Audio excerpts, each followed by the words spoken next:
La police a évacué un camp de Roms à Saint-Priest ce matin. Une trentaine de personnes vivaient sur ce terrain de la cité Berlier depuis août dernier. Une expulsion qui intervient au lendemain de l'incendie d'un squat rom dans le 8e arrondissement qui a fait 3 morts. L'incendie mortel survenu hier dans un squat occupé par des familles roms relance la polémique sur leurs conditions d'accueil en France. Une polémique qui révèle d'ailleurs souvent l'absence de solution à long terme. C'est pourquoi, depuis quelques mois, le Grand Lyon a décidé de lancer une initiative pour tenter de limiter l'afflux de ces populations dans l'agglomération, en développant notamment un partenariat étroit avec la Roumanie. Nous avons lancé une opération à Tinca, de manière à faire en sorte que le Grand Lyon permette de faire en sorte qu'il y ait de l'assainissement, qu'il y ait de l'eau potable, qu'il y ait des conditions vivables dans des villages roms. L'objectif est clair donc, faciliter l'intégration des populations roms chez elles et non dans l'agglomération lyonnaise. Pour ce faire, la communauté urbaine s'est engagée à verser près de 300 000 € sur 3 ans. Un projet ambitieux mais qui a ses limites. Encore faut-il pouvoir compter sur une réelle volonté des autorités locales. C'est vrai qu'il y a parfois une stigmatisation. Je crois qu'il faut absolument que l'Europe fasse son travail, c'est-à-dire de contribuer au changement des mentalités au niveau des institutions du gouvernement roumain. Mais cela évolue déjà. C'est vrai que dans la population roumaine, il y a cette stigmatisation aussi. Mais encore une fois, je le redis, il faut s'appuyer sur les acteurs locaux parce que les maires roumains, ils ont envie d'intégrer leur population, ils y sont obligés. Première collectivité française à lancer ce type d'initiative, Lyon espère bien aujourd'hui faire figure d'exemple.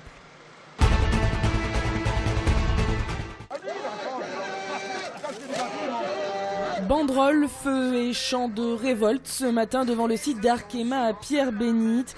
200 manifestants réunis pour faire pression sur la direction du groupe chimiste français. Ils demandent à ce dernier de sauver Chemoine. Chemoine, un site créé en juillet 2012 quand Arkema se sépare de sa filiale vinylique repris par le financier américain Gary Klech. Depuis, les problèmes s'enchaînent. Chemoine a été placé en redressement judiciaire en mars dernier. Mais pour les syndicats présents ce matin, ce n'était pas vraiment une surprise. Gary Klech, en 8 mois de présidence de Chemoine, a dilapidé l'argent et aujourd'hui Chemoine est en redressement judiciaire. Tout ce qui se passe aujourd'hui, on l'avait annoncé. Donc ils ne peuvent pas être surpris, donc ils doivent assumer. Arkema doit assumer et doit récupérer le pôle vinylique. La direction de Chemoine a été jointe par nos soins mais n'a pas souhaité s'exprimer sur la question. Quant au sort définitif des 1300 salariés que compte le groupe, il sera fixé le 4 juillet prochain quand un repreneur aura été désigné. Racistes, xénophobes et révisionnistes, des propos qui ont du mal à passer pour l'association Regard de Femmes. L'organisation féministe présidée par Michel Vianès accuse le magazine L'Icra Info de diffamation. L'audience avait lieu aujourd'hui à Lyon.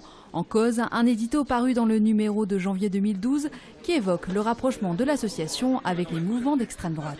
C'est une attaque contre notre association qui agit pour l'égalité en droit, devoir et dignité des femmes et des hommes, qui agit pour que toutes les femmes en France et dans le monde aient accès aux droits universels. Nous ne comprenons absolument pas qu'on nous assimile à des groupements ou des groupuscules extrémistes. De son côté, le journaliste Roger Benguigui, auteur de l'article, a expliqué à la barre avoir joué son rôle en dénonçant les dérives de l'association de défense des droits des femmes.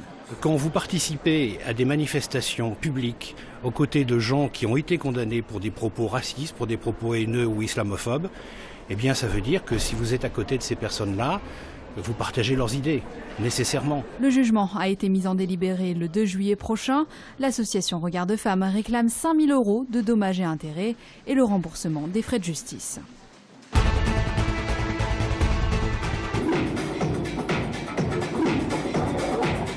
Record de fréquentation pour la 11e édition des Nuits Sonores qui vient de s'achever à Lyon. Plus de 100 000 spectateurs au total, soit près de 40 000 qui ont profité des programmes gratuits. 43 000 se sont rendus sur les sites payants.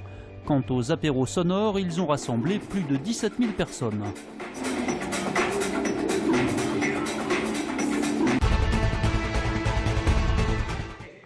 Ce soir, l'Asvel joue son premier match des quarts de finale des playoffs face au Mans. En terminant en 3e de la phase régulière de Pro A, les Verts se sont offert le droit de disputer la première rencontre ainsi qu'un éventuel 3e match décisif à domicile. On cherche à se rassurer en cherchant des éléments comme ça qui peuvent nous laisser penser qu'on va gagner, voilà, qu'on a un avantage, donc ça va être un peu plus facile. Non, sincèrement, c'est pas en plus. Vous regardez Nanterre, ils étaient 8e, Gravelines était premier, ils jouaient à Gravelines et Nanterre a gagné. Donc non, sincèrement, c'est pas comme ça qu'il faut voir le problème. Prudent, Pierre Vincent a toutes les raisons de l'être car les Sartois sont des habitués de ce genre de match coup près puisque c'est la 17e année consécutive qu'ils se qualifient pour les phases finales. Mais en ayant battu tout récemment Gravelines, Strasbourg et Châlons, les Villeurbanais peuvent jouer les troubles fêtes. On sait que l'adversaire est coriace, talentueux. On fait une bonne saison en terminant 2e ex-aequo. C'est vrai qu'on a gagné tous les favoris, mais on les a gagnés de peu. De façon très difficile, mais bon, gagner de peu, ça reste gagné.